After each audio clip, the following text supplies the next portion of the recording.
মানব সভ্যতাকে টিকিয়ে রাখতে হলে আমাদের অন্য কোনো গ্রহে স্থানান্তর হতে হবে, কারণ আমরা যেভাবে আমাদের পৃথিবীকে ধ্বংসের দিকে নিয়ে যাচ্ছি তাতে করে আমরা পৃথিবীতে বেশি দিন বসবাস করতে পারবো না। তাই বিজ্ঞানীরা এই সমস্যার সমাধানের জন্য এক্সোপ্ল্যানেট খুঁজে চলেছেন দিনের পর দিন। 1995 সালে বিজ্ঞানীরা প্রথম এক্সোপ্ল্যানেট খুঁজে পান, যখন ওই গ্রহটি তার নক্ষত্রের চারিদিকে প্রদক্ষিণ করছিল।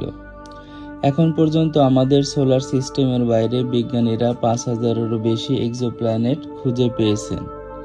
এতগুলো এক্সোপ্ল্যানেটের মধ্য থেকে আমি আলোচনা করব গ্লিজা 667cc এই গ্রহটি নিয়ে। এই গ্রহটি আমাদের পৃথিবীর মতো একটি গ্রহ। আমাদের পৃথিবী যেমন হ্যাবিটেবল জোনে আছে, গ্লিজা 667cc এই গ্রহটিও তার নক্ষত্রের হ্যাবিটেবল জোনে আছে।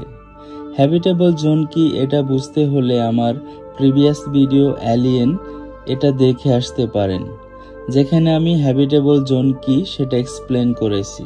গ্লিজা 667cc এই গ্রহটি 22 আলোকবর্ষ দূরে অবস্থান করছে পৃথিবী থেকে, এবং আকারের দিক থেকে এই গ্রহটি পৃথিবীর থেকে 8.5 গুণ বড়।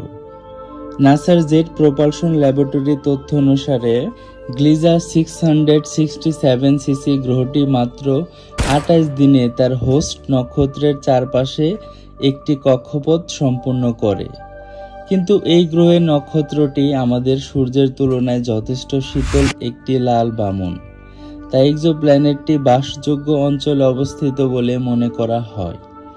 এক্সোপ্ল্যানেট এপিসোডের এটা হলো প্রথম ভিডিও।